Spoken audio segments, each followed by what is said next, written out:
Welcome back to another episode of the Inquisitive Mamba Podcast. This is episode 184. I hope everyone is having a great day, great night, wherever you are around the world. A lot to get into on today's show. But before we officially start the show, make sure to follow us on Spotify, YouTube, and Apple Podcast.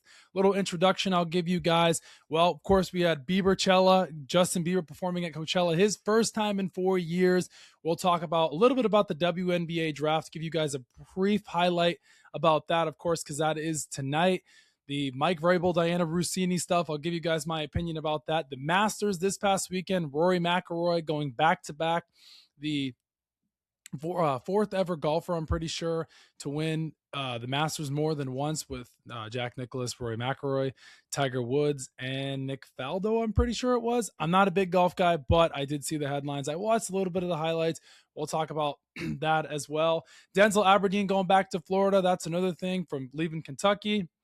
But the first, and then, of course, Giannis Bucks trade talks, and then Doc Rivers, of course, leaving the Milwaukee Bucks. And the last thing, of course, is the NBA playoffs beginning this weekend. But before that, you got the NBA play-in tomorrow night, followed by Wednesday, and then the final games will be on Friday. But I'm ready to get into the show. I think the first thing we'll briefly talk about is the WNBA draft. Obviously, that is tonight. The Toronto Tempo and the Portland Fire, the two new teams that are going to be in this new draft. So I think that's pretty cool as well. The league is expanding and the talent pool keeps getting deeper. Azizi Fudd is most likely supposed to go one. Then you got Lauren Betts there, of course, out of UCLA. Dallas Wings hold the number one pick. But I do want to stick here on the WNBA briefly, and then I'll move on to the next topic. Well, of course, last week, if you follow me on social media, if you follow the podcast and on TikTok, the Inquisitive Mamba Podcast, we just hit 1,700 followers, so thank you guys for that. However, though, we posted an Angel Reese clip, and I was basically saying that Angel Reese is not a franchise player. She's not a cornerstone player. Of course, that has done very well on TikTok. I understand that, which I figured it would because I'm giving you guys my opinion right off the bat. However, though, when have we ever not compared athletes in sports? You can't compare Angel Reese to Caitlin Clark or Paige Beckers. Her fans love to protect her and put her in like this gold case or like treat her like this Barbie that they like claim her to be. It's ridiculous. We have been comparing athletes from different positions or all across positions in their respective sport. Shaq is compared to Kobe. Shaq is compared to MJ. LeBron is compared to Kareem Abdul-Jabbar. Tom Brady is compared to this one. But when Angel Reese comes up, when the name Angel Reese comes up, or it's like, it's like, nope, you can't compare Angel Reese to Caitlin Clark. Nope, you can't compare Angel Reese to Paige Beckers. Oh, we have to compare it to Aaliyah Boston or people at her position. Why is that? Why do we have to compare Angel Reese to only people at her position? Didn't she go in the top 10 in the WNBA draft? Wasn't she the 7th overall pick? Okay, Clark and Beckers were the first overall picks. But for people try to tell me that Angel Reese is better than Caitlin Clark, metric-wise, statistic-wise, you're completely incorrect. So my question to you is why can't we compare those two? You very well can. That's just the double standard there. It's ridiculous if you ask me. I mean, the fact that we compared Magic Johnson to Larry Bird, we compared LeBron to Magic Johnson, and they played two different positions, right? Point guard, small forward. Angel Reese plays power forward, center, whatever, center, and Clark and Beckers are guards. So why can't we compare them? We've been doing that since the beginning of time in all of sports. It's not just the WNBA is finally getting the attention because of Caitlin Clark. It's not a secret, right? Now it's on the map, right? People are talking about it. You have the Clark and the Reese rivalry, and then of course Paige Beckers had an outstanding rookie year last year, and she won Rookie of the Year unanimously, I'm pretty sure. Clark won it the year before. Clark finished 4th in MVP voting, but we can't compare players on that level. I don't understand it. You can very well compare, and you should be. And if anyone tells you otherwise, then they don't know basketball and they're just gatekeeping, or they're just holding Angel Reese for no reason. Seriously, you're allowed to have that comparison. But that was one thing that I wanted to address. That was the elephant in the room. Yeah, we've spent 75 years comparing players, way before my time. This isn't anything new. All right. The next thing I wanted to talk about And you know what? This doesn't have anything to do with sports, but this podcast is a sports and entertainment podcast. So if you want to skip over this part where I talk about Justin Bieber at Coachella last night and the Coachella weekend, you're more than welcome to. I'm still going to talk about it. I have seen so many clips on TikTok, Instagram, Facebook, Snapchat, YouTube, and I got a chance to watch almost the entire Justin Bieber Coachella set. And if you guys didn't know, he was paid around $10 million for Coachella. His first performance, official performance in 4 years. He performed 2 private shows beforehand at the Roxy and the Troubadour in LA, but those were private shows. Those were invite only. I've seen a lot of clips of people saying this performance was lazy, it wasn't put together. Do you forget? I think people forget that Justin Bieber performed at the Grammys 2 months ago when he sang the song Yukon, and he was in socks, shorts, and no shirt, and he was stripped down. People don't understand the message of this performance, and I'll explain it to you guys as best as I can. But do you remember years ago when Justin Bieber sang the song Lonely, when he performed it, and the message behind that song? Do you remember all the years ago when he was the biggest pop star in the world, when he sang Beauty and the Beat, when he had the album Purpose and Justice going back years ago, and then you had Changes, even before that, My World 2.0, like these songs, and like it blows my mind, and I will give you guys as best as I can, because it's like Justin Bieber doesn't owe anybody anything. He's 32 years old with a family, with a beautiful wife and a beautiful boy. He doesn't owe anybody anything. And comparing him to Sabrina Carpenter going up on stage, oh, I can't believe that Coachella allowed this. It's like, this was more about like Justin Bieber healing than anything. This wasn't about of him going up there and putting on some massive production and performance and costumes and this and that. It's like, going back to what I was just telling you guys, if you remember, the Yukon performance and the 2 shows that he just did were nothing like that. So what did you expect? You expected Justin Bieber to go up on stage at Coachella and have this massive glitz and glamour performance like Sabrina Carpenter? He doesn't owe anyone anything. He put his time in the industry. He earned his stripes. He earned his right. And good for Sabrina Carpenter. She was able to headline. But don't ever compare Justin Bieber to Sabrina Carpenter or Taylor Swift or any other artist. And at the end of the day, Justin Bieber is his own individual. He's an artist, right? Isn't that what music is about? And like, people that were there, and some people were upset, like the people on social media, like it wasn't about that. It was more the message of like him looking at himself in the mirror and realizing like how far he's come. And like, he finally escaped the Hollywood industry. Like, he finally escaped it. Doesn't have an agent, doesn't have a manager, basically did it all by himself. Had to sell his catalog in 2022 from all the stuff that he went through, you can say financially stuff, whatever. And then fast forward to last year in the summer, when the media and everybody in the world other than his fans deemed him as he's crazy, he's nuts, I can't believe he's talking to the paparazzi like that, he needs help. All incorrect. And he just proved to you that he's just fine. And he proved to you last summer when he came out with Swag 1 and Swag 2 that he's just fine. But listen, I love the message of the performance that he was up there for. It was raw, it was authentic, it was him. He didn't owe anybody anything. He was singing to his fans more than anything. And I thought it was amazing that he sat up there and he was doing some stuff creative on YouTube, and it was just like him going back in time, like bringing us back to our inner childhood. If you were a Justin Bieber fan, or you just knew about Justin Bieber because he's the biggest pop star in the world. And of course, people are going to say Taylor Swift, but Justin Bieber had an insane run. The numbers speak for themselves, of course. Taylor Swift is in that conversation as well. But in my opinion, Justin Bieber is the biggest pop star in the world, and he's the biggest pop star since MJ. Taylor Swift, of course, Beyonce. But male-wise, if you want to go, Ed Sheeran's not bigger. Harry Styles isn't. The Weeknd, Bruno Mars, JT. Nobody holds a candlestick to Justin Bieber. And if he would have kept going, and if he didn't have his 4-year hiatus, this wouldn't even be a conversation. But he had to take a break because of health issues. He had the Ramsey Hunt syndrome in 2022. So I thought the message of that Coachella performance was amazing, and that was only week 1. But the people that sat there and were just keyboard warring, and I can't believe that he did this, and this was so disrespectful to Coachella, and people like, if you're not going to put any effort in, why would you even go up there on the stage? It's like, you clearly missed the message. You clearly missed the part where Justin Bieber started his career on YouTube, or he was discovered on YouTube, and that was when he was going back and he was looking at his younger self and he was going, wow, look at how far I've made it. Look at how far I can, with my fans just sitting there in the crowd. And it was a moment of healing for him more than anything, because you saw what he went through in his younger years, the pills, the problems that he faced, and all the stuff. We're not going to get into all of it. I don't have to. You definitely, you definitely understand the message. But if, like, a last thing I'll say, if you thought he was going to if you thought he was going to get up there and you thought he was going to have some Beauty and the Beat or recreate Baby, he's not going to do that. He's 32 years old. He doesn't have to get up there and have some choreographed skit to know. And art is art, right? Like, at the end of the day, when he first started, it was about his vocals, it was about his voice. And that's exactly what I took away from it. And I hope people take that message as well, but also to all the fans that were there. I mean, that's amazing for you guys. I thought it was so cool to watch, and I honestly didn't think that he was going to ever perform again after he had the health issues and he was burnt out from it. And the fact that he even did Coachella, I was surprised. But good for him.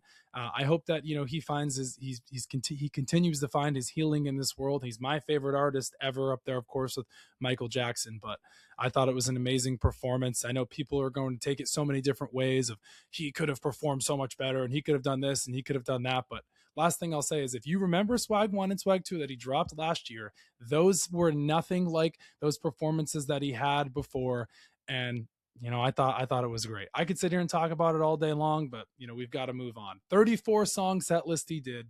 Of course, people are calling it sleepy and lazy.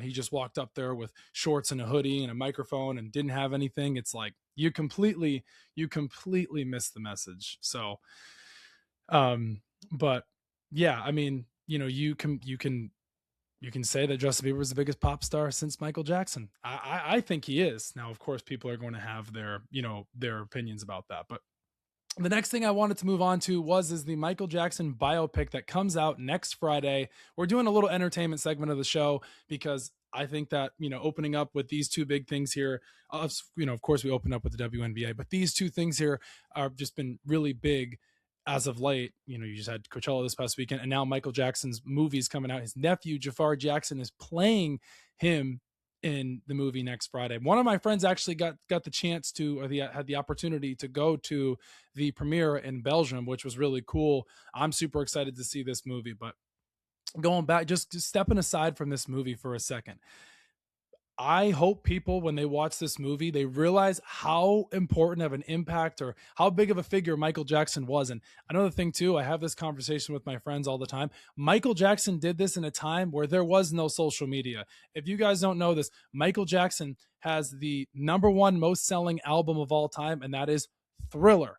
Yes, Michael Jackson with Thriller, he sold 70 million copies of Thriller, and that's the thing of, like, he did this in a time where there was no social media. Imagine if there was social media these days for Michael Jackson. Yeah, there was MTV, yeah, there was TV, but there was no, you were sitting on your phone and you were scrolling and looking at reels and it just popping up every 5 seconds. It's like, now you see it. But I hope kids now, and I'm only 27, I'm not that old, but I hope people now understand, like, how big of an impact he had. Like, there is nobody that compares to Michael Jackson. I love Justin Bieber. He doesn't hold a candlestick to Michael Jackson. The Weeknd doesn't.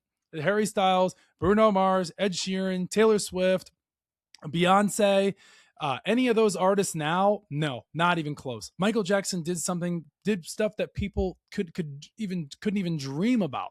He could sing, he could dance, he could perform the moonwalk. I mean, like, there's just so many different things about Michael Jackson. I mean, just his voice. And of course, people have their own opinions, and I get that. Everyone's entitled to their own opinion.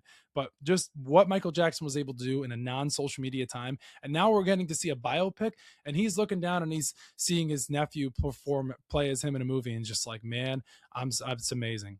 Well, if you didn't know, going back to the movie here, they recreated the Thriller scene from 1983 in LA. Jafar Jackson said this. I'm pretty sure he said this on Jimmy Fallon's show. He did say this on Jimmy Fallon's show. I always get Kimmel and Fallon mixed up, but he said this on Jimmy Fallon's show. And he said, we did this. We recreated the music scene from the 1980 Thriller. We have the jacket and everything. And the one thing about it was, it was a cold, I'm pretty sure it was a cold night in the summer that they did it. And when Michael did it, it was a hot time, but they filmed all throughout the night. And I really can't wait to see this film. I really can't. I mean, just, how much of an impact Michael Jackson had was awesome. But going back to sticking here on the movie though, Javar Jackson, it's so cool to see him. He looks just like his uncle. Like if there was anybody that's going to play Michael Jackson in the movie, it has to be a family member. It can't be anybody else. It has to be a family member, and he looks like just like him. Now, of course, Michael Jackson has a son, he has a daughter, Paris and Blanket, I'm pretty sure. And then of course, you have the other family members as well, but they did a really good job with this biopic. And the producer or the director or producer of this movie is the same one who produced Bohemian Rhapsody, is the same person who was involved with Bohemian Rhapsody. So I'm not a movie junkie. I don't know all the statistics and all the stats, but I will tell you this movie is going to light up the charts next Friday, and I can't wait to see it. I've been excited since I saw the first trailer, and then I watched the second trailer, the official trailer come out last week, and I was like, holy crap, this is literally like looking at Michael Jackson. They do the moonwalk. They have of course the Thriller set. I mean, there's so much more to the movie, but I'll give you guys my review after I watch it. All right. The next thing I wanted to talk about is we're going to shift into the sports side of the show. And we got a handful of segments, and then of course then we'll continue to go on. However, though, of course, last week, there's always stuff that comes out in sports, right? And now this doesn't have anything to do with the sports side on the field. It's the Dianna Russini, Mike Vrabel stuff. I did mention this in the intro of the show. Guys, you can take this so many different ways, however you want to.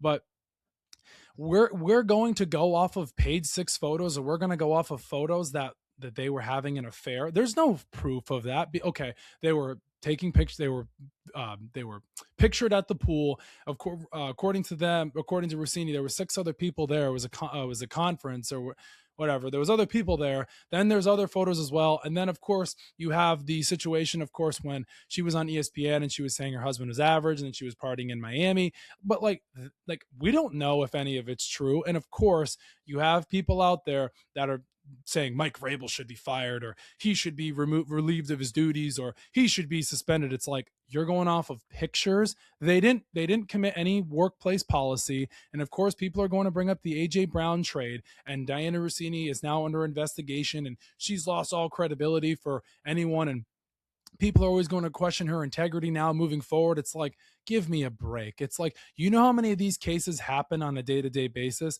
It's like, I don't know if it's true. You don't know if it's true, but people you can speculate all you want, but it's not 100% proven. But there's literally pictures out there, paparazzi type photos that are blurry. Okay, they were holding hands in the thing, whatever. Oh, they can't believe you're going against the grain with this. It's like, we don't know if it's true or not. They didn't commit any issues. Why would Vrabel be suspended? Why would he be fired? He didn't do anything wrong. Okay, another thing too. Vrabel's key absence for today's media day this was already planned way in advance. This has nothing to do with the Dianna Russini scandal or anything like that that's going on. Elliot Wolf, of course, is one speaking today as he spoke today, and it's business as usual, like he said. Mike Vrabel didn't do anything wrong. While Vrabel did handle the pre-draft press conference last year, the organization decided to pivot to Elliot Wolf this year. This was already pre-planned in advance last month, so this has nothing to do with the Vrabel Dianna Russini stuff. I don't want to spend too much time on it because nothing is even proven about it. All we know is speculation and hearsay, and you're seeing photos. So until more stuff comes out and there's like, it comes from the horse's mouth, maybe it never does, or it's like actual video evidence, or there's proof, or they're like, hey guys, we're dating now, or we've been seeing each other, then I'll believe it. Until then, I'm not going to believe it.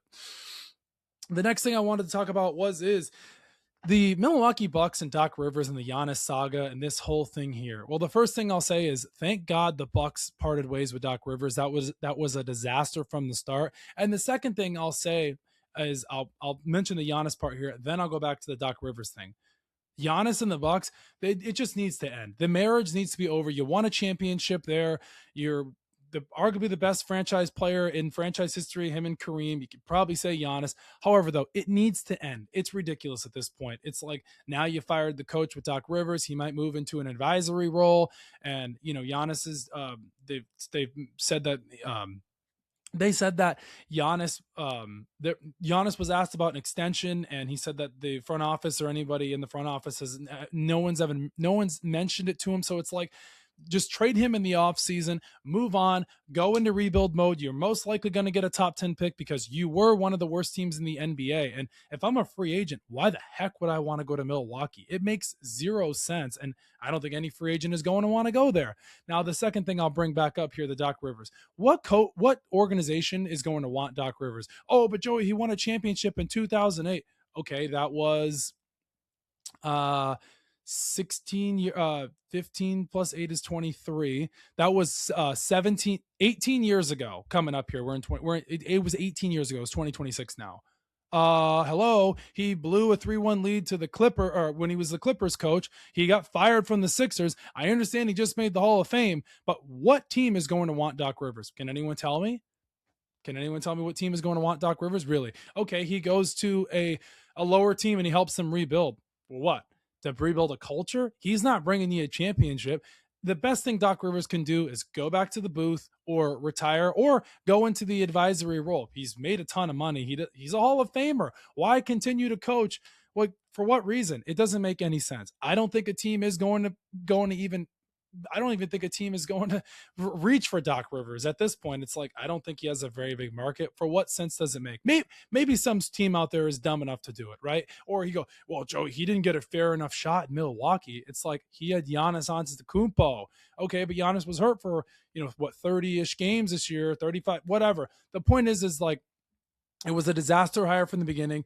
They thought they were going to, bring that back. Of course, Lillard got hurt last year, and then they lost Miles Turner. They lost. No. They signed Miles Turner, excuse me, because the Pacers let go of Miles Turner and he signed there, but nothing has worked. Your roster is in absolute shambles. It's in disbelief. Trade Giannis, get some picks for him, and move on and call it a day. And let Doc Rivers go back to ESPN and let him go on his merry way. Giannis only played 36 games this season. Giannis on April 3rd calling for an investigation and why he wasn't being cleared to play despite claiming he was healthy. Yeah, that situation there also is really weird. That doesn't make any sense, but yeah. Who is even calling Doc Rivers? Exactly my point.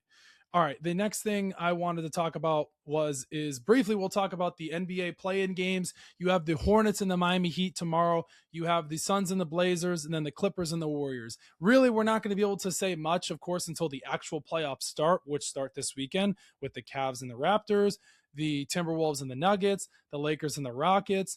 The Celtics await the winner of the Sixers and the Magic. The Pistons, of course, will wait. The Pistons will wait probably the Sixers or the Heat. The Hornets or the Heat. So then you have that there as well. Then the Lakers Rockets. This may be the very well last time we see LeBron and KD match up in a series. Very painful to watch LeBron probably go out and get swept because no Luka, no Reeves. Luka's getting reevaluated tomorrow, but there's no way he's coming back this weekend. I would be very shocked to see if the Lakers could skimp out of that. The Knicks and the Hawks as well, and then Cavs, Raptors, which we mentioned. So I'm excited for the NBA playoffs. If there's one series that I'm really looking forward to the most, it's probably the Nuggets and the T-Wolves. That's probably going to be the best series in the first round.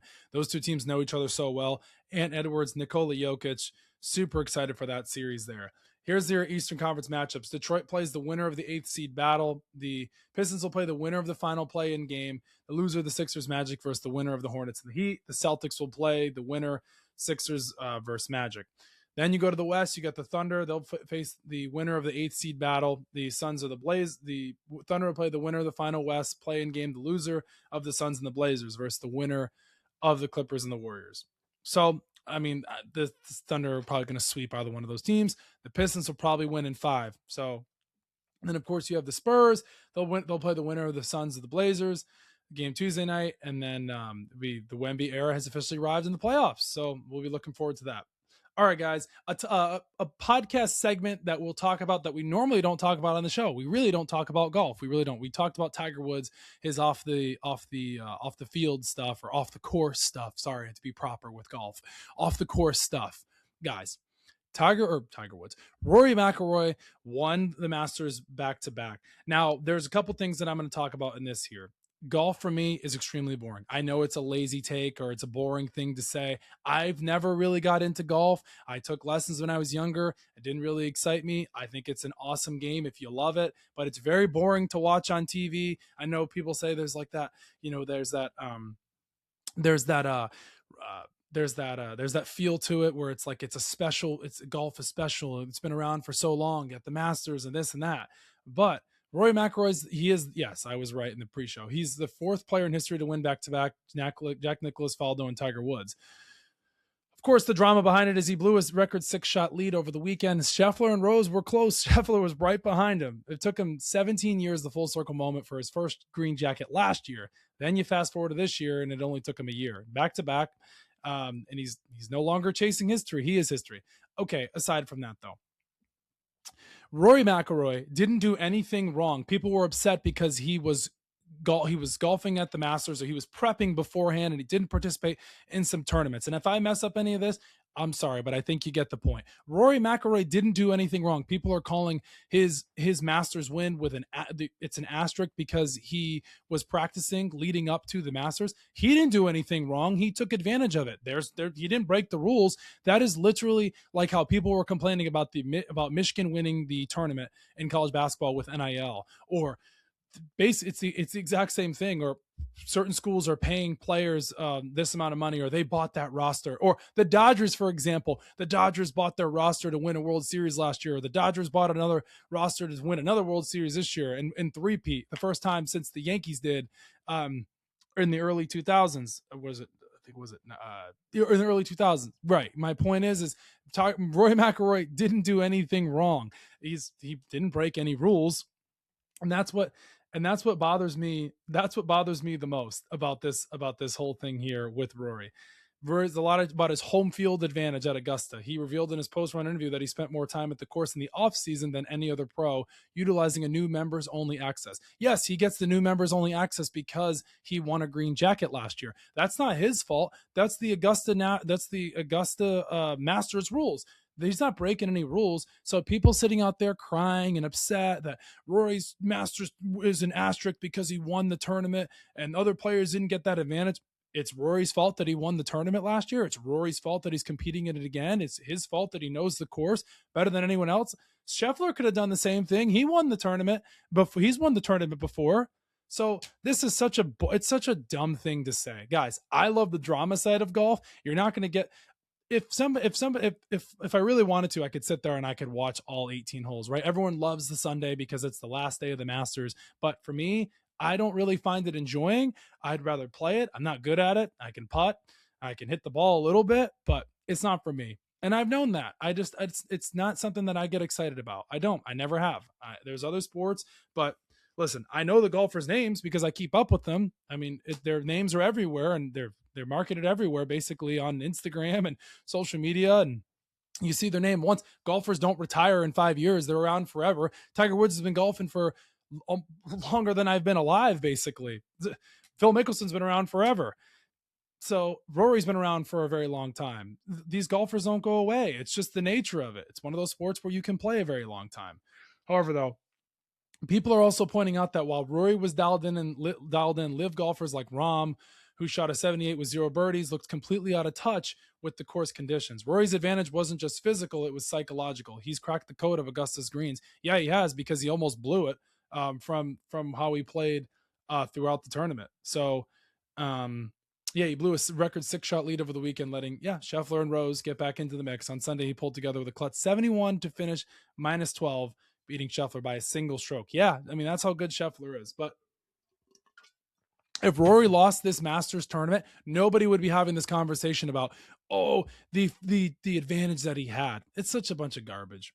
All right, the next thing I wanted to talk about was, of course, everybody knows who Jason Kelce is. He's received a bunch of backlash on social media because he participated in the par 3 and he was at the Masters. And it's like, That right there, people are complaining just to complain. Jason Kelsey didn't do anything wrong. ESPN is shoving him down our throats. I can't believe they're doing this. Jason Kelsey participated in the par three. I researched this beforehand. I'm not a big golf guy. I don't watch the Masters very often. I watch snippets or tidbits or bits and pieces of it. It doesn't excite me. Golf just doesn't move me. It's a cool sport for most people, but for me, it's really boring. I would much rather watch tennis. I would much rather, I really would. That's how I feel about it. However, though, going back to the Jason Kelsey point, Jason Kelsey was a part of the par three. That wasn't even during the actual Masters. It was like the day with like family and friends, and family members get to run on the course like kids do. It's like he didn't do anything wrong. It's like people out there, you would have, if the Masters would have, I'm going to throw this out there for people.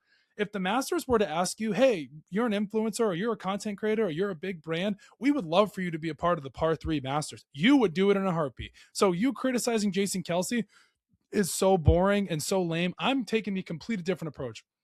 Jason Kelsey being shoved down our throats. It's like golf is a boring game. I understand it's sacred and you want to protect the Masters, and it's one of those things that's been around forever. We don't need influencers. We don't need big time media people in it. Like go back to the traditional style. It's like it brings a different level to the game. It's more exciting. You get to watch a goofball go up there. It's like, would you rather just watch like boring golf from the beginning, or like a no-name person? Like, come on, guys. Like, it's really not that big of a deal. Like the fact that Jason Kelsey is getting like he's getting ripped for this.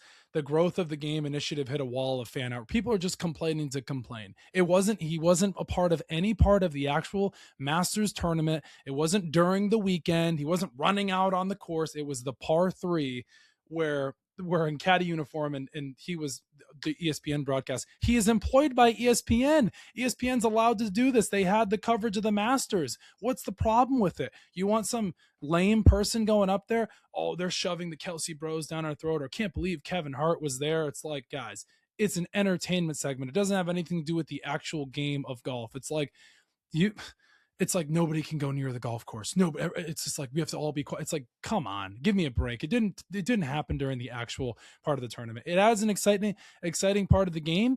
It's just like the drama side of the WNBA, like the exciting part of it. It's like, come on, give me a break. It's like it for people to get that pressed about it. It's like, really, really, come on now. So, yeah, Augusta National is known for being the most gate-kept, prestigious venue in sports. But this year, people, of course, were upset because Jason Kelsey was on their screen. It's like, oh no, Jason Kelsey was on your screen. It's like, if somebody else was on your screen, you'd be complaining about them too. So whatever. Anyways, the last part of the show we'll talk about is the college basketball transfer portal. Of course, Louisville just got Flory Badunga. That's a big get there from Kansas. He finds himself at Louisville. Then, of course, you had the Michigan retention saga there, of course, with Elliot Cadeau coming back. Then you had Trey McKinney come back. And then, of course, which we talked about in the podcast last week, Dusty May getting extended. That was a given. That was a no-brainer. He wasn't going anywhere. 64-13 record in just 2 seasons. And, of course, brought the trophy there last week. Can't believe it's already been a week. He got a 5-year extension. He wasn't going anywhere. That was not shocked by that, of course. Then, you had Keaton Wagler declare for the NBA draft. I think Keaton Wagler could definitely find himself in a top 10 scenario. I know this draft class is very deep, but he has the bag. He did pretty well in the tournament. Of course, he was only a freshman. He became the first player in Big Ten history to win Freshman of the Year and Player of the Year in the same season. So I think he can very well find himself into a top 10 pick. I think he proved it in the tournament, leading that Illinois team all the way to the Elite Eight. And he's still young. And you know what? My other approach there, my other opinion about this is, strike while the iron's hot. Like, you don't know what's going to happen next year. Yeah, you could make a ton of money in NIL, but if you're asking me, I would go 100%. I understand this is a deep draft class, but if he's projected in the top 10, I could very well see it. I think he's got great game to him. Averaged almost 18 points a game, almost 40% from 3. I think he fits very well into the NBA. Watching him in the tournament, and if you're winning Big Ten Player of the Year, Big Ten Freshman of the Year, excuse me, and Player of the Year in the same season, that's a pretty big accomplishment. So, Yeah, he's projected in the top 5, top 10. He's not going to go. He's not going to go top 5. He's going somewhere in the 8 to 10. Maybe he slips a little past 10, but he's getting drafted 100%. Definitely in that beginning part of the first round. Well, the last part of the show is the Gators and their stuff that happened. Of course, you had the Orange and Blue spring game this past weekend. I can't believe football season. It's close. It's not. Now we're not there yet. It was nice to see the spring game. Of course, Aaron Philo and Tramel Jones battle it out. Will Griffin got some playing time as well. Summerall said this team has there's a lot of work, a lot of way to go, a lot of work to be done for this team. Offensive line needs to be fixed, but it's so early on. Really not going to talk much about that. But shifting to college basketball, back to college basketball with the Florida Gators. The Florida Gators got back Denzel Aberdeen, yes, but he may not be able to play unless he's granted eligibility by the WNBA, the NCAA for a waiver for his eligibility. However, though, you just had Micah Henn locked into the transfer portal, and now there's rumors that Tommy Howe, Chinyulu, and Condit could all come back. That would be very interesting to see. But this part here, I want to give you guys my opinion.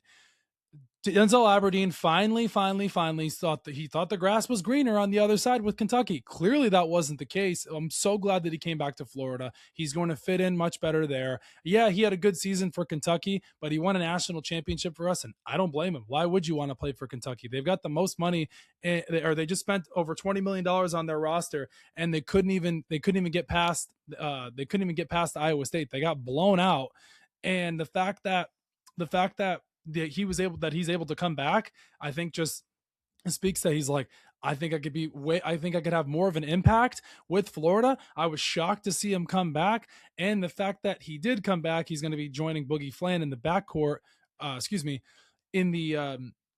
to be him and Boogie Flan are going to be playing with one another, of course, because Xavier Lee is leaving since he doesn't have any eligibility left after, of course, Princeton and then to Florida.